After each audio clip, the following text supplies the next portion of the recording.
Tribuners, empat pelaku perampokan di Kampung Cimayang Sari, Desa Cimayang, Kecamatan Pamijahan, Kabupaten Bogor, berhasil ditangkap.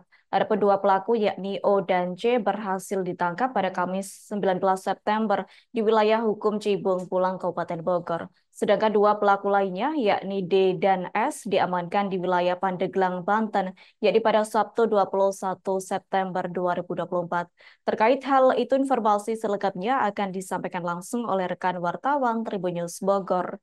Ambar, silakan untuk laporan lengkapnya. Ya baik, terima kasih rekan Adila dan Tribuners dimanapun Anda berada. Jadi empat pelaku perampokan di Kampung Cimayang Sari, Desa Cimayang, Kecamatan Pamijahan, Kabupaten Bogor telah diringkus oleh pihak kepolisian. Keempat pelaku yakni berinisial D berusia 30 tahun, kemudian S 29 tahun, lalu C berusia 48 tahun dan O 26 tahun.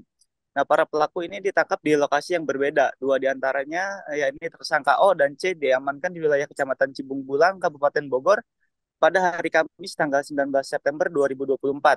Sedangkan dua pelaku lainnya yaitu tersangka D dan S ditangkap di wilayah Pandeglang, Banten pada Sabtu 21 September 2024.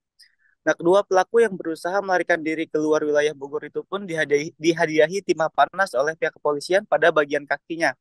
Adapun dalang dibalik perampokan ini yaitu tersangka D yang merupakan penyandang disabilitas akibat kecelakaan.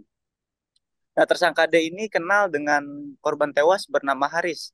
Mereka keempat pelaku ini merencanakan aksi perampokan itu di bengkelnya yang berada di wilayah Kecamatan Cibung Bulang, Kabupaten Bogor.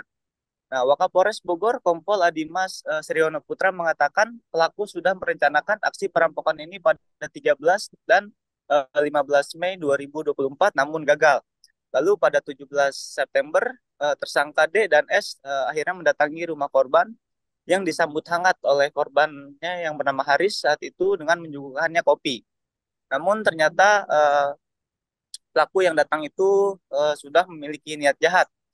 D dan S mendatangi rumah korban sekitar pukul 23 waktu Indonesia bagian Barat dan sudah menyiapkan kunci pas yang akan digunakan untuk menganiaya korbannya. Nah, selain itu, kedua pelaku itu juga membawa minuman keras yang sengaja dibawa untuk membuat korban Haris ini mabuk.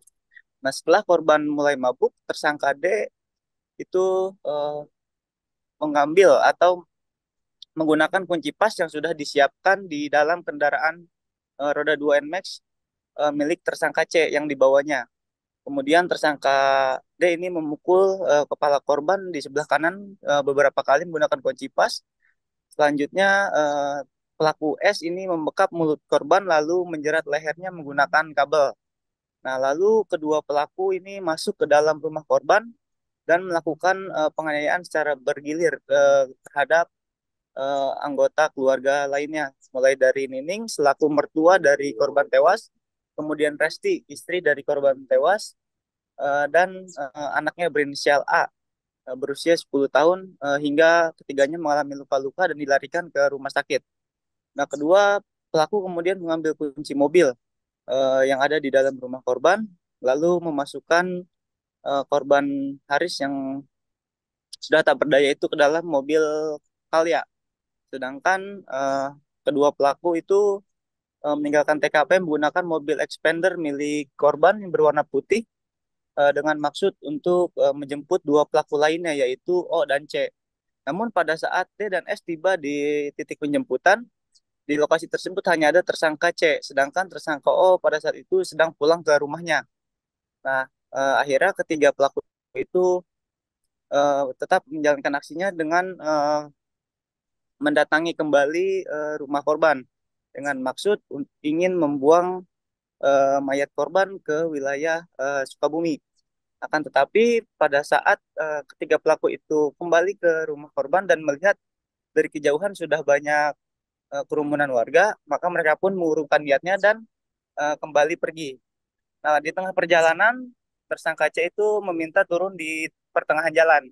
Sedangkan tersangka D dan S melanjutkan perjalanan ke Pandeglang, Banten untuk bersembunyi. Nah, selain membawa kabur kendaraan expander milik korban, para pelaku juga membawa kabur perhiasan milik keluarga korban. Adapun motif di balik aksi perampokan ini dilatar belakangi oleh faktor ekonomi, yang mana pelaku ini ingin menguasai harta milik korban. Selain itu, pelaku D yang merupakan otak dari perampokan ini itu tidak mampu menebus mobil Calya yang digadaikan kepada korban sebesar 23 juta, yang mana korban itu sudah mendesak untuk meminta ditebus. Nah, atas perbuatannya, para pelaku ini dijerat pasal berlapis dengan ancaman hukuman paling berat pidana mati. Begitu rekan Nadila yang dapat kami laporkan dari Kabupaten Bogor. Terima kasih. Baik, terima kasih untuk informasi lengkapnya. Silakan bertugas kembali. Download Tribun X sekarang. Menghadirkan lokal menjadi Indonesia.